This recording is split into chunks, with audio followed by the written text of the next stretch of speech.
this reading vlog, I am going to only read and only focus on After by Todd, which is, you know, a Wattpad story that's turned into movies, and it's just very hyped up, but it's also very cringy and fun, I guess. But I thought it would be fun to read this in a separate vlog and share my thoughts with you. And yeah, I know, I thought it would be fun because I have seen the movie. I don't really know how I feel about it. I do like the I do like the main characters. I think they're good, but it's not really a movie that's like wow. But it's fun, it's cringy, and I really wanted to pick up the book and do a reading vlog on it because I thought it'd be fun. It's a pretty big book, honestly, and it's paperback, and I love this type of paperback. It's so floppy and it's so shiny. So in this reading vlog, I will basically read this and share my thoughts and compare it to the movie because, as I've said, I've seen the movie and see if there's any differences or if it's just like very similar, and tab some fun parts, and yeah, I don't know, just like have a good time, I guess. I'm excited. I think I'm gonna have a lot of fun reading this. I'm gonna laugh. I think I'm gonna have a lot of fun, so let's go. Before I start, let me just read the back. Tessa is a good girl with a sweet, reliable boyfriend back home. She got direction, ambition, and a mother who's intent on keeping her that way. But she's barely moved into her freshman dorm when she runs into Hardin. With his tousled brown hair, cocky British accent, tattoos, and lip ring, Hardin is cute and different from what she's used to. But he's also rude, to the point of cruelty even. For all his attitude, Tessa should hate Hardin, and she does, until she finds herself alone with him in his room. Something about his dark mood grabs her, and when they kiss, it ignites within her a passion she's never known before. He will call her beautiful, then insist he isn't the one for her and disappear without a word. Despite the reckless way he treats her, Tessa is compelled to dig deeper and find the real Hardin beneath all his lies. He pushes her away again and again, yet every time she pushes back, he only pulls her in deeper.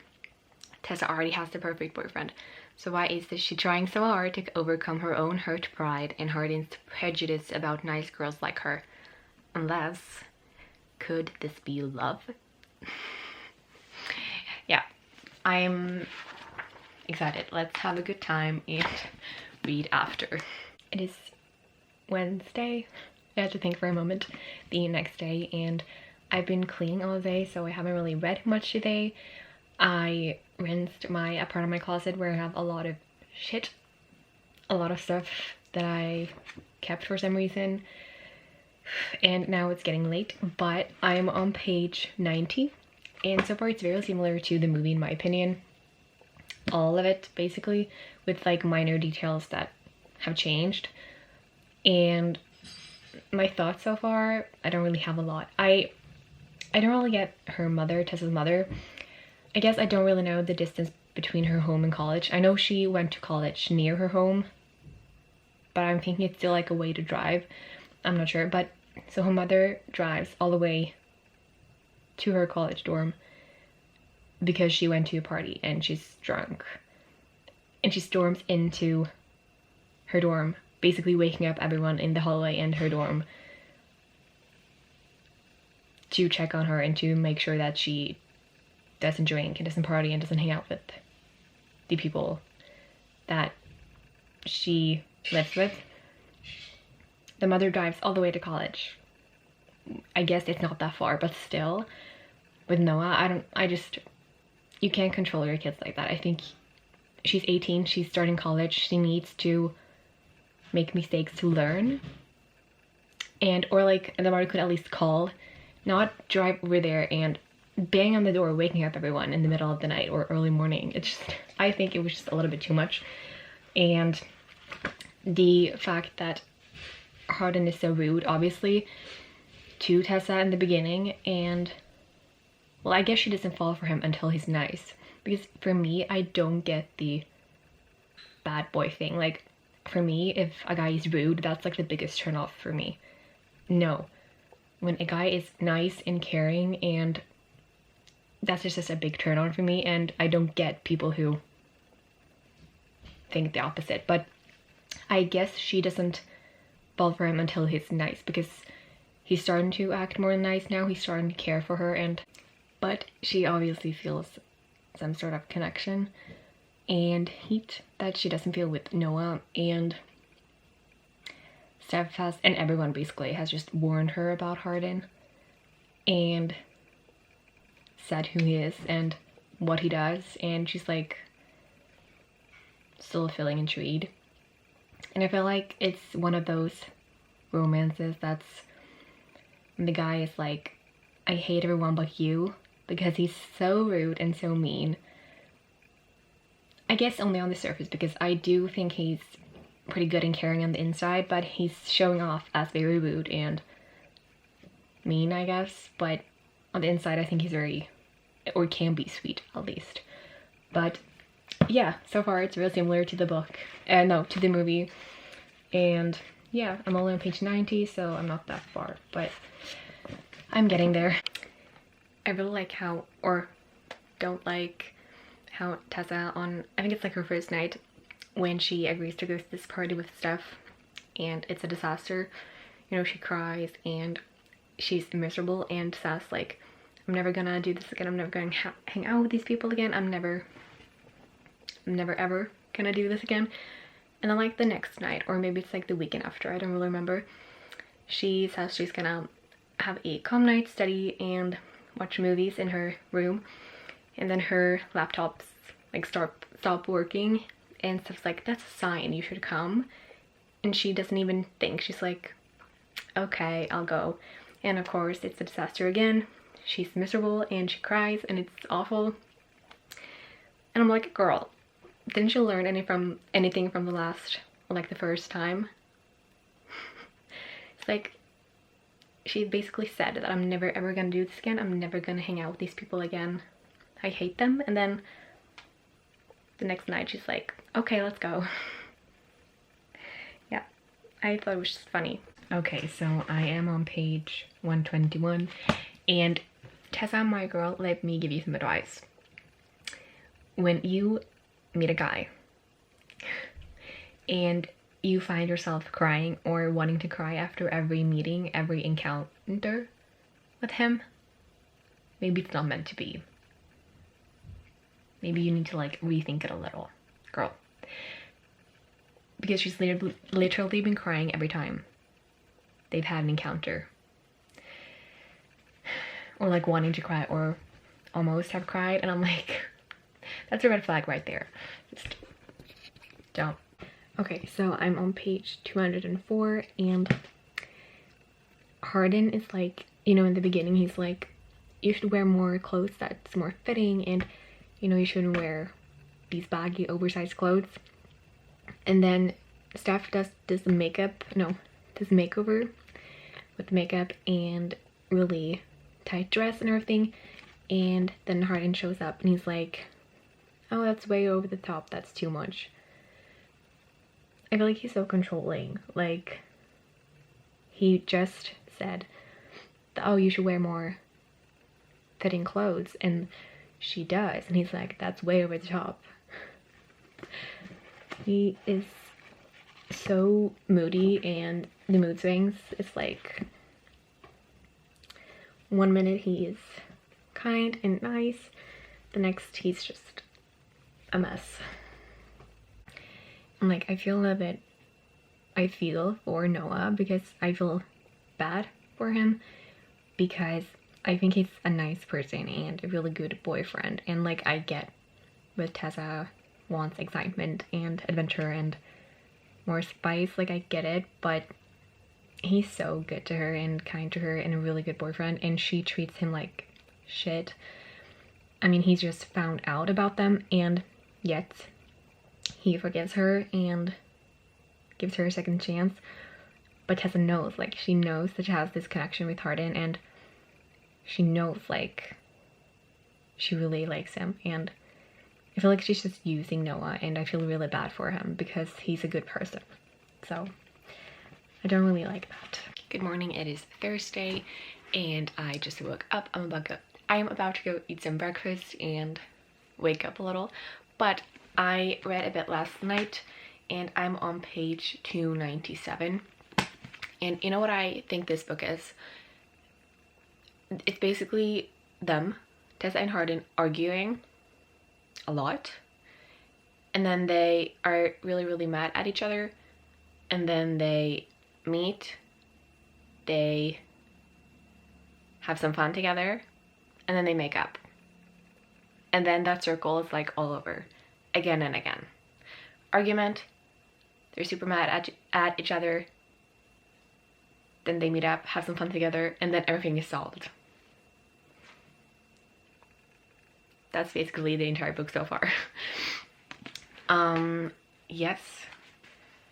So where I'm at, they just had the dinner over at Hardin's dad's house with Landon and everything, and Hardin acting like a child and storming out of the dinner and everything, casual stuff, and the father invited them to the wedding, and Hardin gets really upset when Tess suggests that. And yeah, that's basically where I'm at. I have a few tabs, but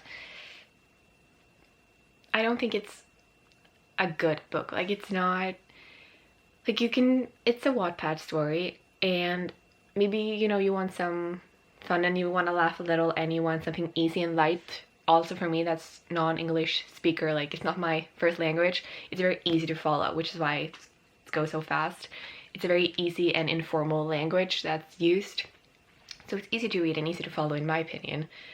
And sometimes you want that, right? It's a little bit of pause from heavy reading, but yeah, that's honestly all it is, in my opinion. I'm not really liking it a lot. It's just, I feel like it's the same thing over and over again, you know, what I just told you before. Yeah, that's basically it. But yeah, I will read some after breakfast and I will let you know. I actually have plans today, which never happens when I'm free, and I don't like to have plans. I get very stressed and anxious. But I need to go into the city, and first of all, I need to return a book to the school library because I've been putting that off forever. Apparently that's super hard for me to do because I've been getting 2 warnings and I have only one more warning to get.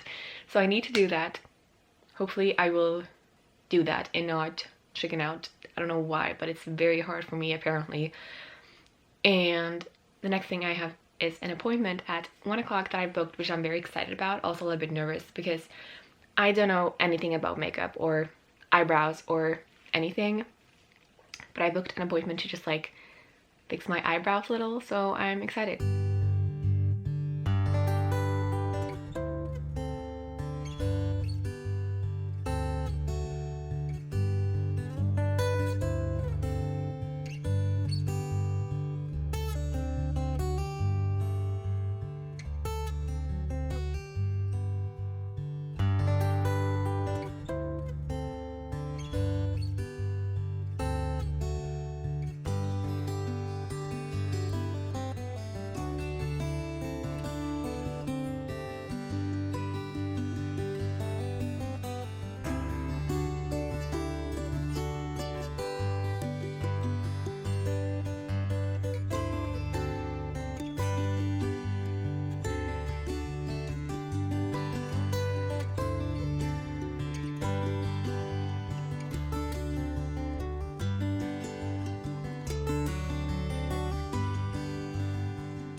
Okay, I'm on page 312, and hear me out here. I know Landon has a girlfriend. We have heard about that in the book, but if he didn't have a girlfriend, Landon and Tessa would be perfect for each other, right? I mean, they have stuff in common in comparison to Hardin, who doesn't have anything in common with Tessa. I mean, Landon and Tessa, they have the similar taste in music, they have similar interests, and they're good, kind people. I don't know, I just think that would be a good match. But I know he has a girlfriend, so It's not gonna happen, but I just think so.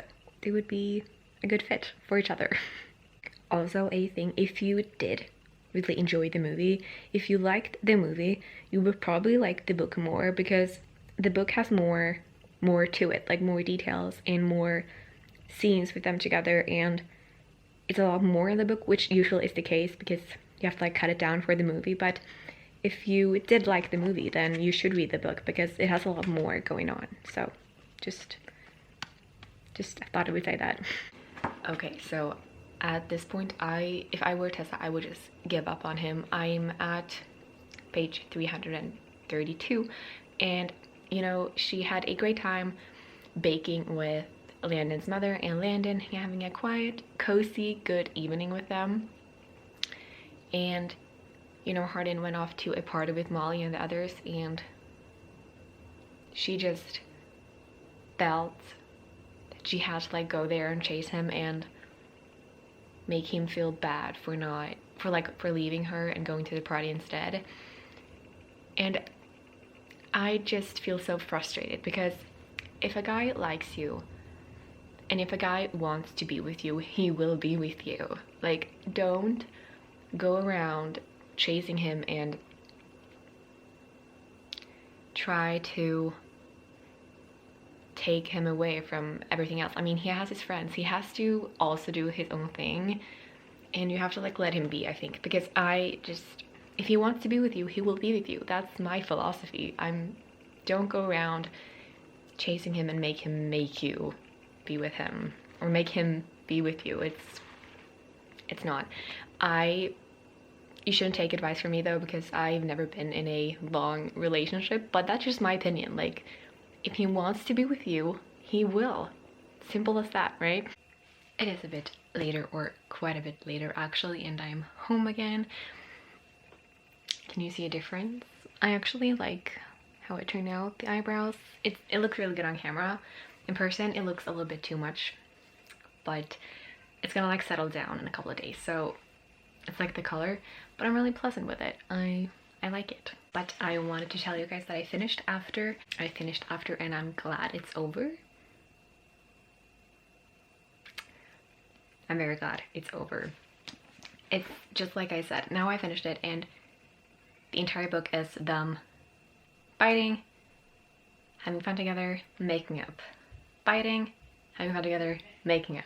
Their relationship is so toxic and not working at all. I mean, I know and I get that sex is an important part of a relationship, but it's not everything. The other parts need to work as well, but here you have like the only thing that works with them together is when they sleep together. Nothing else works. That's basically it. And it's an important part, but you have to have more in a relationship, in my opinion at least. So that's what this book is basically. Tessa's mother came back to her dorm, and when she and Hardin came back together and she saw them together, and she flipped once again. And I hate the fact that Tessa's mother judges Hardin basically all based on his appearance. She hasn't had a single conversation with this guy. They haven't exchanged like a single word. And she judges him just because of how he looks like. Tattoos, black clothes, piercings, whatever. And that's so, like, I hate that she judges him by that. And I hate people who do that. A lot of people do that, I know. I think it's awful, because you can look a certain way, but that doesn't tell you how you are as a person. I just hate that. And like, Hardin is so controlling and jealous, and I get like a little bit of jealousy can be hot or whatever, but he takes it over the top. There is one scene where, you know, Tess is at her internship and Hardin is there. When are they not together? I feel like they can't be apart for more than like 15 minutes, which is disturbing, and you know, it's weird. And they ran into Trevor, and all they basically say is, "Hello, nice to see you again. Ah, it's you again." Like Tessa and Trevor, and Hardin gets so jealous. He freaks out over those words. Like, they literally just said hi, and he's like, stop flirting with him. And I'm like, what? So freaking jealous and controlling. It's crazy. I don't like that. And honestly, that's not only Hardin. I think Tessa is also not great because she's also very jealous, and she doesn't let him have any other girl friends. Like, you can have friends that are girls. You should be able to have that. And Hardin doesn't let Tessa have any guy as friends, which is so weird because you have to be able to like have your friends. You can't just give up that. You have to have your own thing too, in my opinion. So it's not only Hardin. I think they're both very, very immature, childish, and they act in a very weird way. Yeah, I think they have a very immature and childish relationship, in my opinion. Just not great. And also the whole bet thing, you know, in the end Tessa finds out about the bet, and this is after they have moved in. They have, you know, done everything you can do to each other. Basically, they've done everything when she finds out about the bet. And what I don't get, like, I get that Hardin wants to cover it up and don't tell her, but he also knows that it's gonna come forward like sooner or later because, you know, Molly is, you know, who she is. And I don't get, if I were him, I would have told Tessa once it got serious. You know, once he felt like he was falling in love, he could have told her like, hey, listen, I want to tell you the truth about something. So here it is, and then explaining it, and then like saying that that was before and now I really fallen for you, you know? But he literally doesn't say anything about it, which makes it worse when she finds out from Molly and the others. Because now they have moved in together, now they live together, they have a much more serious relationship. So I think that Hardin should have told her, like, the minute it got serious, because he knew that it was gonna come out. I mean, he knows how his friends are, and we're just never gonna just disappear. So I don't get that. He could have just done that and it would have been a lot better. She still would have been mad, yeah, but I think she would have maybe gotten over it because he was telling the truth and being honest and stuff. So I think he was stupid for waiting, and or not even waiting, because he wouldn't have said something if his friends didn't. So I just think that was wrong. But yeah, so not the best and brightest book in my opinion, but it's easy to follow. It's an informal and easy language to, or format to read. A little bit of fun and cringy if you want something easy and light, I guess. And also, if you did like the movie, as I told you before, you should like this because this has more than the movie. This has more details and more stuff happening. So definitely give this a shot if you really like the movie. If you didn't like the movie, you shouldn't read this because you get more in this. But I rated this 1 star on Goodreads, but that's mostly because I wanted to rate something. But I don't really like it. It's not really a really good book in my opinion. It has a lot of issues and it's just not the way to go. But I read it. I'm glad it's over. And I don't know if I will read other books. I'm not sure. We'll see. I know there's a lot more books, but I only think it's 2 movies. I don't think they're gonna make more movies, I think. So there are a lot more books. So, but I don't know. We'll see. But it's over now. And yeah, let me know if you have read this book or if you want to read it, or if you're not gonna read it. Just let me know your thoughts. Have you seen the movie? Did you like it? Just let me know. But that was it for this vlog. Thank you guys for watching, and I will see you guys in my next video. Bye.